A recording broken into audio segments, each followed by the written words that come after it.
جس کا ایندھن انسان اور پتھر ہے، یعنی کہ جہنم کی آگ کا اندازہ لگائیں، اگر آسمان سے زمین پر پتھر چھوڑا جائے، آسمان سے زمین پر پتھر چھوڑا جائے تو ماہرین کہتے ہیں 24 گھنٹے کے اندر اندر آسمان سے پھینکا ہوا پتھر زمین پر آ سکتا ہے، مگر اللہ اکبر، اگر کوئی پتھر جہنم کے اندر ڈالا جائے تو 70 سال تک کہ وہ پتھر گرتا رہے گا، گرتا رہے گا، مگر جہنم کی تہ تک نہیں پہنچ سکتا۔ بتاؤ کتنی گہری ہوگی جہنم، جہنم کی گہرائی کا عالم کیا ہوگا۔ اس جہنم سے بچنے اور اولاد کو بچانے کا حکم اللہ تبارک و تعالیٰ دے رہا ہے۔ اے ایمان والو، اپنے آپ کو بھی جہنم سے بچاؤ، اپنی اولاد کو بھی جہنم سے بچاؤ۔ مطلب کیا؟ یہ مطلب ہوا اس راستے پر خود نہ جانا جس پر چل کر تم جہنم کے راستے پر جاؤ گے، اس راستے پہ اپنی اولاد کو مت جانے دینا جس راستے پہ چل کر تمہاری اولاد جہنم کا ایندھن بن جائے گی۔ جس کو معلوم ہے اس کو معلوم ہے، جس کو نہیں معلوم ہے وہ میرے نوجوان ایک نظر میں صرف جہنم کا تعارف سن لے۔ جہنم کیا ہے؟ اللہ اکبر، آج جب جہنم کا ذکر ہوتا ہے تو لوگ مسکراتے ہیں، لوگ ہنستے ہیں، لیکن ایک بات شاید آپ کو پتا نہیں جہنم کیا ہے۔ اللہ اکبر، یہ ماں کا جلایا ہوا چولہا نہیں ہے جسے جہنم کہتے ہیں، یہ خدا کی دہکائی ہوئی آگ ہے، اور وہ بھی ایک دو دن میں نہیں۔ اللہ اکبر، جو کن کہہ کے کائنات پیدا کرتا ہے اس نے 3000 سال تک جہنم کو دہکایا ہے۔ جو صرف کن کہہ کے کائنات پیدا کرتے ہیں، اللہ کے رسول صلی اللہ علیہ وآلہ وسلم فرماتے ہیں 3000 سال تک جہنم دہکائی گئی ہے، تب کہیں جا کر کے جہنم دہکی ہے، اور جہنم کی آگ ہے، اس کے شرارے ہیں۔ دنیا کی آگ جلتی ہے تو اس سے روشنی نکلتی ہے، جہنم کی آگ میں کوئی روشنی نہیں ہے۔ بلکہ آئیے ایک بات آپ کے سامنے پیش کروں، یہ جو دنیا کی آگ ہے، یہ دنیا کی آگ کیسے بنی ہے؟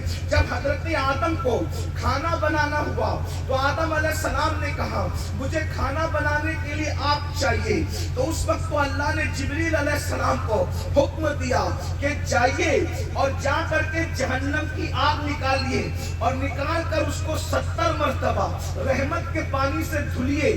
اللہ اکبر، جہنم سے آگ نکلی، نکلنے کے بعد 70 مرتبہ اس کو رحمت کے پانی سے دھویا گیا، اور دھونے کے بعد جب لایا گیا تو ایک پہاڑ پر رکھا حضرت جبریل نے، تو جیسے ہی پہاڑ پہ رکھا تو پہاڑ جل گیا، اور وہ چنگاری پھر واپس جہنم میں چلی گئی۔ یعنی وہ چنگاری جہنم کی رہی نہیں دنیا میں، پہاڑ کو جلا کر پھر واپس چلی گئی۔ اسی دن سے پتھروں کے اندر آگ پیدا ہو گئی۔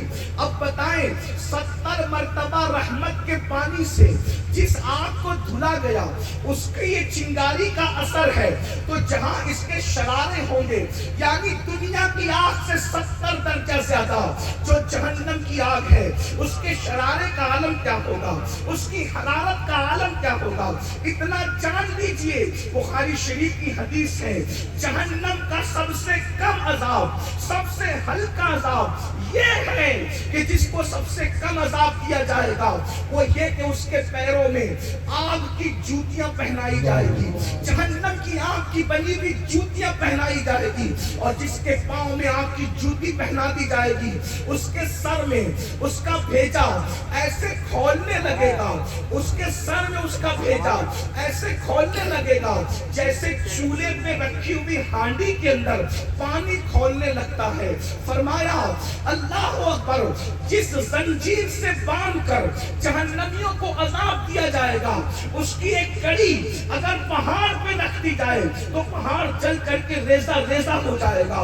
اس جہنم کا حال یہ ہے، اس میں جو بچھو ہے 70 سال کے فاصلے تک لمبے ہیں، اونٹوں کی طرح موٹے ہیں، ان کے منہ میں 1000 ڈنک ہے۔ یہ جہنم کی کیفیت ہے، اور جہنم کے بعض حصے تو ایسے ہیں جس میں خون کی نہر ہے، جس میں پیپ اور مواد کی نہر ہے، جس میں بچھوؤں کے زہر کی نہر ہے، یہ ہے۔ اور جہنمیوں کو جو پانی پلایا جائے گا اس کو آب حمیم کہا جاتا ہے۔ آب حمیم یہ ہے کہ جب جہنمی